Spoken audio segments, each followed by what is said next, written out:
Hi guys, welcome. Welcome to my channel.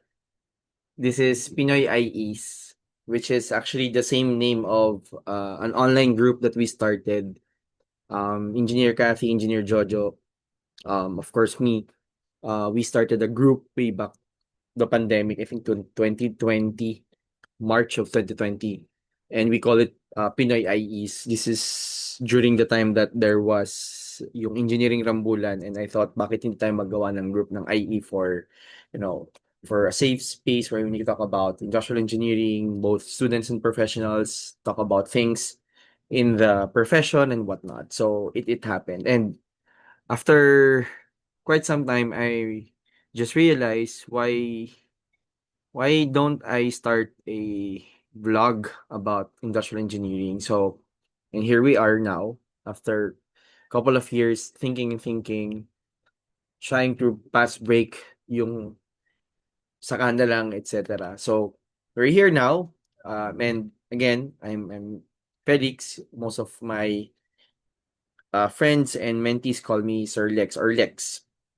So I'm here. I just want to start this first video that I will upload in the website, in the channel rather, yung YouTube channel natin na Pinoy IE. So, and hope you could subscribe. So, what do we want to cover in this particular channel? So, we want to help industrial engineering students specifically and professionals to continuously learn things about industrial engineering. So we're gonna bring in lectures, probably interviews coming from IE na mga professionals na, and then questions coming from IE students that we will be answering through videos that we will upload in this particular channel. But of course, for me to build some sort of credibility, let me just first introduce myself. So I'm gonna use this material that I've been using for most of my talks. Dali lang. Okay, so if you're quite new with the things that I'm doing, I'm an industrial engineer, no? And I started my journey as, of course, as a graduate of Bat State U, Batangas State University Alangilan campus way back 2011. Um, I graduated as cum laude, the first cum laude of the program. And after a couple of months trying to apply to organizations and companies, unfortunately, hindi tayo nabigyan ng chance na makapagtrabaho um, to these organizations. It was my alma mater who called me for a position of IE lecturer, and then since we are a breadwinner po tayo, so tinatch natin, ginrab natin yung opportunity to get the job kasi medyo matagal na wala pa rin tayong work. So that was the story of the first job. And then by some sort of irony, bigla naman tumawag sa akin yung San Miguel. That was probably less than a month na nag-start ako sa BSU, sa Wat State U. So what we did was to decline initially San Miguel, but eventually sometime October, nung tapos ko na yung first term ko, yung contract ko with Bat State U, kasi parang contractual basis lang naman siya. Since it's a state university, kailangan mo ng item para maging regular, right? So, tinake ko naman yung opportunity na mag-work with San Miguel. Actually, in between, meron pa akong part-time job with First Philec Solar. Pero it didn't push through kasi nga nagkameron ng San Miguel. So I was given the chance to work with San Miguel sa logistics nila. So from academe to logistics. So I acted as the logistics assistant. I do assist the logistics manager of South Luzon sa lahat ng mga reports, yung mga parang kailangan na data and whatnot. So that was the work. And then during the same time, nung nagtuturo ako sa Bat State U as IE lecturer, I also started preparing for the exam, as of course influenced then and strongly advised by Dr. Ailey Amorado, yung ninang namin sa kasal, department chairman namin sa din nga sa IE department, na mag-take ako ng CIE or ng Certified Industrial Engineering na examination ng PIIE or Philippine Institute of Industrial Engineers. So I was preparing for that. Ayan. And then review. I've taken the exam November 20. Tapos, the exam way back then is still face-to-face sa UP Diliman, Melchor Hall. There were about 100. We were part of the third uh, CIE exam by the PIIE IECB, and then pen and paper pa nun, 200 items, 8 hours, 4 sections. So, ganun yung exam. And then, fortunately, after November na exam, yun, yung 2012 naman, nakapasa tayo, naging top 4 tayo. So, I also received a Lean Six Sigma scholarship nung way back 2011. But that's for another story, no? And then 2012, nasa San Miguel pa rin ako. I got promoted, actually. Nakatulong yung pagiging CIE ko kasi yung boss ko noon is a PIE, Engineer Rene T. Zeniza or RTC as we call him sa San Miguel Beer. Siya yung National Logistics Manager during that time na nakita niya na parang nag-top ako sa exam, nag-oath taking kami, tapos isa siya sa speaker. So, yeah, and the rest was history. So, I got promoted. And then, sometime 2013, someone approached me na kung okay lang ba daw na mag-co-found ako ng iExcel, which is a review center dedicated for IE. So, right now, hindi na ako part ng review center na kila Sir Jojo, na kila Engineer Jojo na yon. Pero if you're looking for review center, one of which na existing is yun nga, yung iExcel. So, I'm still part of the San Miguel Beer Group noon, time na yun. Na-promote din ako to logistics coordinator. So, I handle, well, I would say Batangas province plus immediate part of Mindoro, Oriental Mindoro, and some parts of Cavite, Mendez, no. So the main goal or mandate would be to ensure that there is or there are enough beers for people to consume, parang gano'n kasi nasa logistics and supply chain side of the business tayo. But sometime 2013, I think nag-resign na nga ako kay San Miguel because hindi ko kasi talaga gusto na mapunta sa logistics. So parang because the opportunity was there na lang, no. But then again, I got I got sick because of siguro yung stress, hindi ko ma-handle ng maayos. Lahat naman ng work may stress, pero siguro hindi talaga ako para sa logistics. Very fast kasi yung logistics, dynamic and whatnot. I really learned a lot, pero yun nga, siguro bumigay yung katawan ko. I decided to find other work.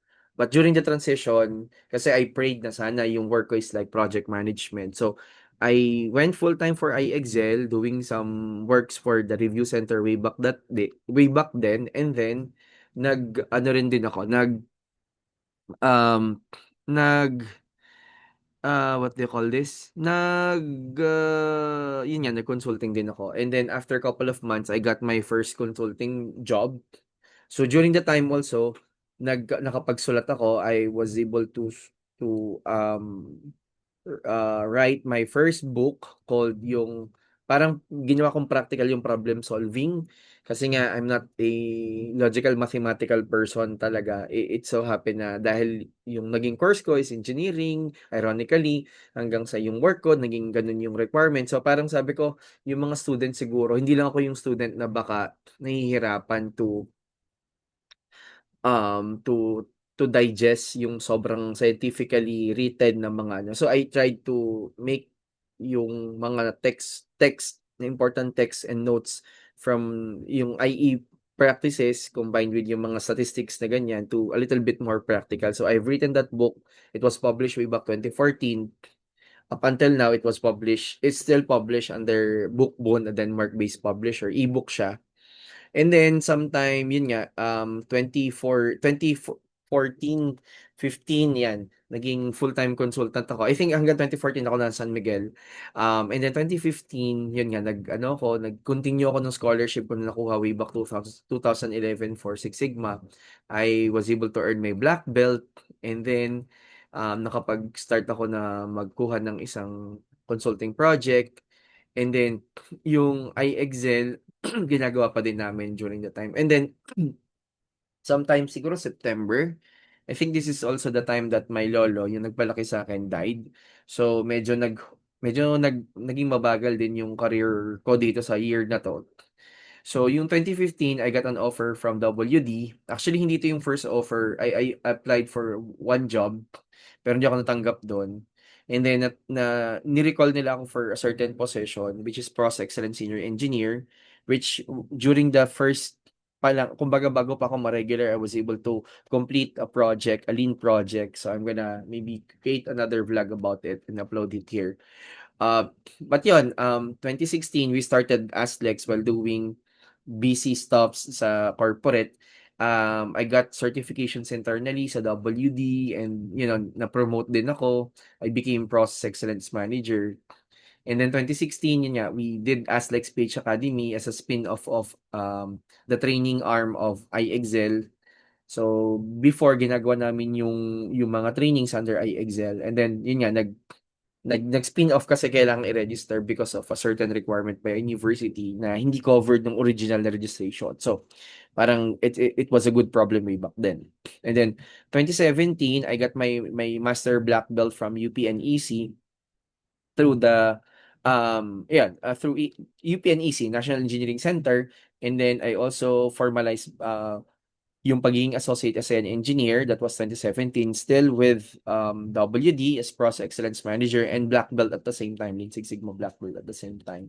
So yung ginagawa namin is kung ano yung gusto ko na gawin, which is more of problem solving, project management, mga ganon. So I handle both Lean, Six Sigma, pati innovation. There was a time that I also handle innovation, which what I do, I facilitate yung mga parang review ng patents, ganyan, ganun ka-technical, which is actually a very good experience, no? And then 2019, I'm still with WD. Kasi hanggang 2019 ako kay WD. I assumed a lot of roles. May mga organizations, internal organizations here in the Philippines na ka, na naggustong magtayo, mag-put up ng mga chapters. So yung isa doon is Association for Manufacturing Excellence and yung International Association of Innovation Professionals. So ako yung nag-assume nung parang interim chairmanship. And then during the same year, nagkuha ko ng isang certification. It's called Certified Design Sprint Master. Online lang to. I spent maybe $1,000 para dito from my own money. Kasi nakita ko nun magiging in yung innovation, and true enough nangyari naman siya. So yung design sprint is like design thinking siya. So ayun. That was 2019, and then 2019 I decided to, after maybe April 2, naging PIE ako, Professional Industrial Engineer ako. Na level up na yung Certified Industrial Engineer ko. Nakapagsulat ako ng another book, kumuha ako ng mga certifications. This was I would say, my prime year when it comes to doing a lot of things. So 2019, this was also the time that I ended my affiliation sa WD. So natapos ko yung project ko ng OEE, nakapag-publish ako ng paper around it. So if you're interested, I'll just put the link doon sa video na to. And then nag-full-time na ako kay Aslex. So dito din yung nag-start ako na mag-assume ng role as board director, elected board director ng Operational Excellence Division ng Institute of Industrial and Systems Engineers or IISE. Siya yung parang America-based na organization ng mga IE. So yon. So up until siguro 2023 active ako. Yan. And then 2020, this was pandemic. So we launched yung aming Alpha Digital. This is our own learning management system which help around thousands of students kasi walang internship noon. Yung mga bata naghahanap sa paano sila makakapag-graduate on time since walang internship. Yung equivalent is taking courses, etc. And then we were surprised that because we started Alpha TV, a webinar series, and then yung mga bata pala, mga estudyante, doon pala sila pumupunta. And then I realized, bakit hindi na lang natin i-curate to para yung mga naka-miss out, pwedeng magpunta din dito. It was inspired by Udemy Coursera. Now, yan, ginagawa pa rin namin, and we are serving about 27,000 learners in the platform. So, yun. So, if you're interested, pwede ko rin ilagay yung link dyan sa caption ng video na to. And then nanalo din ako nung time na yon na Young Leader of the Year Grand Winner by the Asia CEO Awards. So sobrang happy ko noon kasi ang lalaki ng names na kalaban natin doon. Pero lagi yung sinasabi, hindi naman kami mayamang kumpanya or organization. Siguro yung social impact na ginagawa lang ng organization namin since we're helping yun nga students, young professionals, yan. Especially nung time na yun, we're helping also displaced individuals na magkameron ng free training and certification para may magamit sila para pag nag-apply sila since yun nga nawalan sila ng work because of COVID.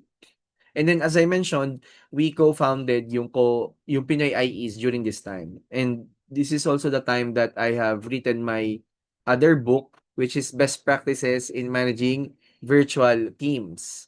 Ayan. Hmm? Nagre-record ako ng vlog. Hmm? See?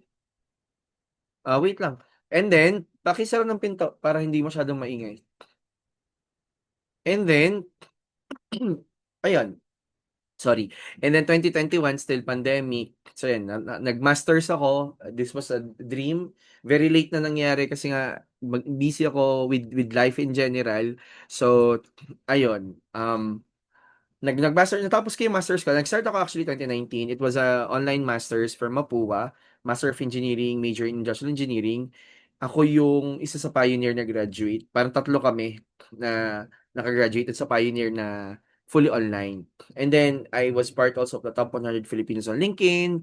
I do have my own, I was given the chance to have my own column sa the Philippine Business and News, silo kay Sir Monsi.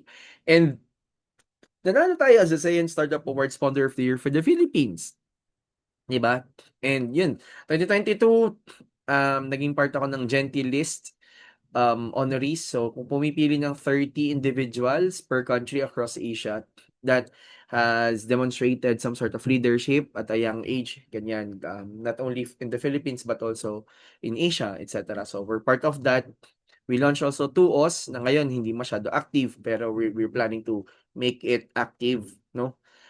Part ako ng pioneering top 30 leaders on LinkedIn. Tapos nabigyan din tayo ng chance to represent the Philippines in mga programs sa labas ng Philippines, sa Malaysia about productivity. So, very aligned sa pagiging IE natin. So, dun sa mga years na to, ang ginagawa ko is more of training and consulting. So, hindi niyo makikita yung mga works na ginagawa ko internally with clients kasi syempre, bawal. Pero, still, nakakapag-practice pa rin tayo as an IE.